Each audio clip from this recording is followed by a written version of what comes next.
Goal of healing or meditation or any such practices is creating the coherence, alignment. We have to align the mind with body and body with mind. Especially we have to align the body with mind. Which mind? Which is peaceful mind, not restless mind. We don't have to align body with restless mind. Actually, body automatically tries to align with mind. If your mind is restless, your body also feels restless. And body is innocent. Body is so nice, so gentle, so kind. This knows how to live. But this is mind which doesn't know the manner. Mind is like a monkey, Mind is greedy. Mind is unhealthy. That is why body also becomes unhealthy. And there are 8 types of mind, as I had mentioned earlier also. Mind is not only one. Mind has 8 parts. First is I mind. I also a type of mind. And if there is craving in I, so this craving is not the entire mind, only I consciousness. Mind means consciousness. Ear consciousness, nose consciousness, tongue consciousness, body consciousness. So these are the 5. And 6th is mind itself. And what is this mind itself? Means thinking, visualizing, planning. Your eyes don't plan, right? Your nose doesn't plan. Your ears don't plan. What plans what, craves. At 6th means what you call the thoughts, ideas, belief systems is mental content, mind. And 6th is ego mind. Means 6th is mind, right? Mind itself, psychic, what you call thinking mind. And 7th is individual mind. Means that thinking mind also thinks for that mind. What you call meta mind, meta awareness. This is what we are studying these days. Meta consciousness or subconsciousness or subconscious mind. Conscious mind, subconscious mind. So conscious mind works for subconscious mind actually, where there are desires, greeds. Because you are working for your desire, right? Everyone works for desire. We don't have desire, then you will also work, but you work not like a greedy, not like restless. So these are the mechanism. What I mean is that mind creates everything. And the 8th mind is called cosmic mind, cosmic consciousness, which keeps record of everything, which has secrets of everything, which has mysteries of everything. What is happening now in different parts of the universe, that cosmic mind knows everything very well. And when a yogi becomes one, not partly but completely, then that yogi also becomes omnipresent, omniscient, omnipotent. As that mind is, that cosmic consciousness or divine consciousness is actually the omnipresent, omniscient, omnipotent. When we become one with that, then we also become same omnipresent, omniscient, omnipotent. What your mind is thinking, if I am one with that, then I can clearly see that what your mind is thinking, right? Mind reading, especially the subconscious reading of mind. And remote viewing. What is remote viewing? What is happening at the moon? What is happening in different lokas? We can clearly see.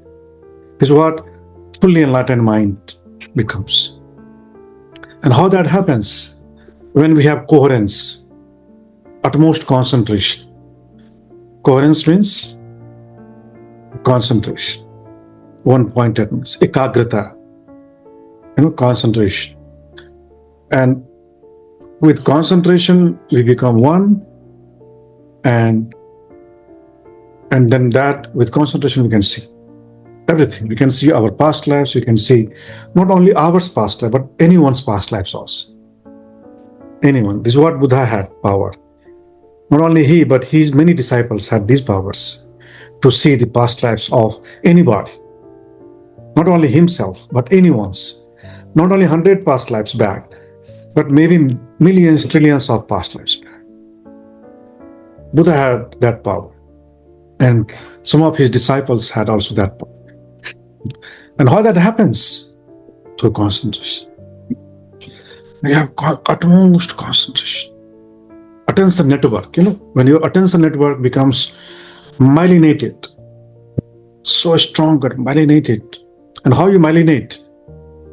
The more you practice, the more myelin is released, and that network becomes stronger. So practice makes any network stronger, whether good practice or bad practice, according to neuroscience, right? And in spirituality, this is called samskara. So we have to dissolve those samskaras which are creating sickness, which are creating illness, which are creating, blockages on the path to happiness, on the path to success. Chakra healing is actually very small part of the ultimate healing, holistic healing. So we should think from holistic healing perspective, not only chakra healing, not only sound healing, not only Reiki healing, not only any specific healing, but integrated healing. Integrated means holistic, whole. Healing of body, healing of mind, healing of emotions, healing of, everything. Emotion is also part of mind actually, right? Greed, anger, delusion, these are emotions. And emotions are actually energies, what mind creates. In Indian language, we call it urja, pran urja, urja. Definitions, different understanding about urja also. Actually, urja literally means something which is born of heart. It's called urja. So, brain doesn't create urja by itself, but heart creates urja. So, if there is no heart, if there is head but no heart, then that head will be like dry-headed, dryness. What makes it warm or soft or energetic or what you call rasam, that is heart actually. Love essence is heart. So love has power actually. This is what is called placebo also, is actually love, faith, love, connection, oxytocin, all these things. This is what we are learning. And in one sense, heart is also called as subconscious mind. This is called conscious mind, and this is called subconscious mind. You easily forget, but your heart doesn't forget. If anything reaches into heart, then you never forget. Even in many lifetimes, you don't forget. What you call samskaras are actually in heart, not in brain. And so we need to have balance between head and heart. And in a healing, this is called that ultimate healing is getting out of head into heart, is called healing. Because your head is mischievous, always thinks. We have to switch off the head. And heart, love. When you are in love, then you don't think. You don't think about. When you are hugging someone, do you think that I'm hugging?